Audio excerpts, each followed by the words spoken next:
அடுத்த நாள் கண்ணபிரானோட வீட்டில் ஆயனர், சிவகாமி, கமலியோட மாமனார் எல்லாரும் உட்காந்து பேசிட்டு இருந்தாங்க. புலிகேசியும் மகேந்திர பல்லவரும் நகர்வலம் வந்தது பற்றியும், வடக்கு கோட்டை வாசல்ல விடை பெற்று புலிகேசி கிளம்பினது பற்றியும் கமலியோட மாமனார் அஸ்வபாலர் மற்ற எல்லாருக்கும் சொல்லிட்டு இருந்தாரு. புலிகேசி காஞ்சிக்கு வந்ததுல இருந்து அஸ்வபாலர் அவரோட யோக சாதனத்தை விட்டுட்டு ஊருக்குள்ள நடந்த விஷயங்கள்ல கலந்துக்கிட்டாருன்னு இப்போ உங்களுக்கு தெரியப்படுத்துறோம். சின்ன கண்ணன் அங்கேயும் இங்கேயும் விளையாடுறத பார்த்துக்கிட்டே கமலி கதை கேட்டுட்டு இருந்தா. அவர் எல்லாம் சொல்லி முடிச்சதும் சிவகாமி கேட்டா, மாமா, வாதாபி சக்கரவர்த்தி தான் போய் தொலைஞ்சிட்டாரே, இனிமேலாவது கோட்டை வாசலை திறப்பாங்களான்னு கேட்டா. எல்லா நாளைக்கு மறுநாள் தெரிஞ்சிரும்மா, எனக்கு என்னமோ நம்பிக்கை இல்லை. வாதாபி சலுக்கனோட முகத்துல 10 நாளா இருந்த முகமலர்ச்சி இன்னைக்கு காணும். பல்லவர்கிட்ட இருந்து விடை பெற்று கிளம்புறப்போ மூஞ்சிய கடுகடுன்னு வச்சிருந்தான். அந்த ராட்சசன் என்ன செய்வானோ என்னமோன்னு சொன்னாரு. அவன் என்ன செஞ்சிருவான்னு சிவகாமி கேட்டா. மறுபடியும் வந்து கோட்டையை முற்றுகை போட ஆரம்பிக்கலாம், இல்ல கோட்டையை தாக்க நினைக்கலாம்னு சொன்னாரு. இவ்வளோ நாள் நட்பா பழகிட்டு அப்படிலாம் செய்வாங்களா என்னன்னு சிவகாமி வியப்பா கேட்டா. தங்கச்சி, என்ன நீ கூட இப்படி கேட்குற? ராஜ பரம்பரைக்கு விவஸ்தை எங்க இருக்கு? இன்னைக்கு நண்பர்களா இருப்பாங்க, நாளைக்கு கத்தி எடுத்து குத்துவாங்க. இன்னைக்கு பெண் கொடுத்து சம்மந்தி ஆவாங்க, நாளைக்கு போர்க்களத்துல சண்டை போடுவாங்கன்னு கமலி சொன்னான். வாதாபி அரசருக்கு என்ன கோபமாம், ஏதாச்சும் தெரியுமான்னு ஆயனர் அஸ்வபாலர் கிட்ட கேட்டாரு. சளுக்கனும் பாண்டியனும் ரொம்ப நண்பர்களாம். சளுக்கன் இங்க வந்திருக்கிறப்போ மாமல்லர் பாண்டியன் மேல படையெடுத்து போனதுல இவனுக்கு கோபம்னு சிலர் சொல்றாங்க. இன்னும் சிலர் வேற ஒன்று சொல்றாங்க. சிவகாமியோட நடனத்தை பார்த்து மயங்கி போய் வாதாபி அரசர் சிவகாமிய அவர் கூட அனுப்பி வைக்க கேட்டாராம். பல்லவேந்திரர் முடியாதுன்னு சொல்லிட்டாராம். அதனால புலிகேசிக்கு கோபமாம்னு சொன்னாரு. அவன் நாசமா போக அவன் தலையில இடி வில்லன்னு கமலி சொன்னான்.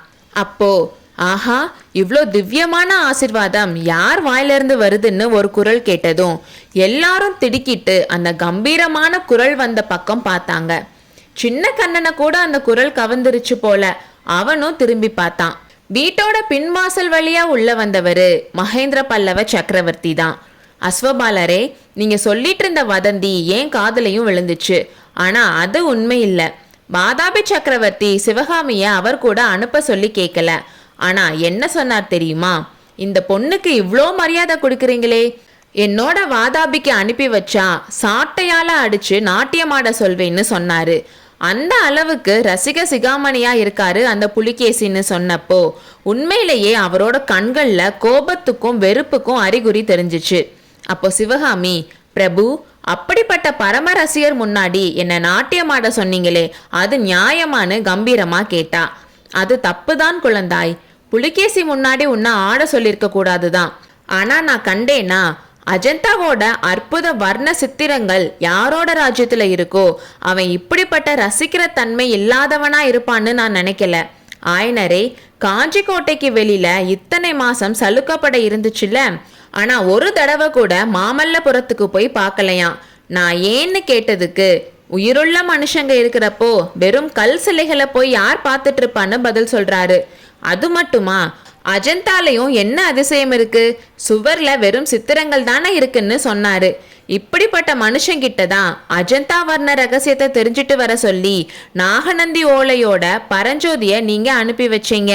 உங்களுக்கு அது ஞாபகம் இருக்கான்னு ஆயனரை பார்த்து சக்கரவர்த்தி கேட்டாரு. அப்போ ஆயனருக்கு உண்டான ஆச்சரியத்தை அவரோட முகமே நல்லா காட்டுச்சு. பிரபு, உண்மையாவா? வாதாபி சக்கரவர்த்திக்கா நாகநந்தி ஓலை கொடுத்து அனுப்பினாரு? இது உங்களுக்கு எப்படின்னு தயங்கி கேட்டாரு. எப்படி தெரியும்னு தானே கேட்குறீங்க? ஓலைய நானே படித்தேன். ஆனால் நாகநந்தி மூர்க்க புலிகேசி மாதிரி இல்லை. அவர் என்ன எழுதியிருந்தார் தெரியுமா? சைன்யத்தோட சீக்கிரம் வந்து பல்லவ ராஜ்யத்தை நீ எடுத்துக்கோ, சிவகாமியை மட்டும் எனக்கு கொடுத்துருன்னு எழுதியிருந்தாரு. விஷயம் எப்படி இருக்குன்னு பாருங்க ஆயனரே. உங்களோட நண்பர் நாகநந்தினால இந்த பல்லவ ராஜ்யத்துக்கு எவ்வளோ பெரிய ஆபத்து வரதா இருந்துச்சு தெரியுமான்னு கேட்டாரு. ஆனா ஆயனருக்கு சக்கரவர்த்தி அடுத்து பேசின எந்த வார்த்தையும் காதுல விழுந்த மாதிரி தெரியல. வேறு ஏதோ ஒரு யோசனையில இருந்தாரு. புத்த பிக்ஷு கொடுத்த ஓலை வாதாபி சக்கரவர்த்திக்கா?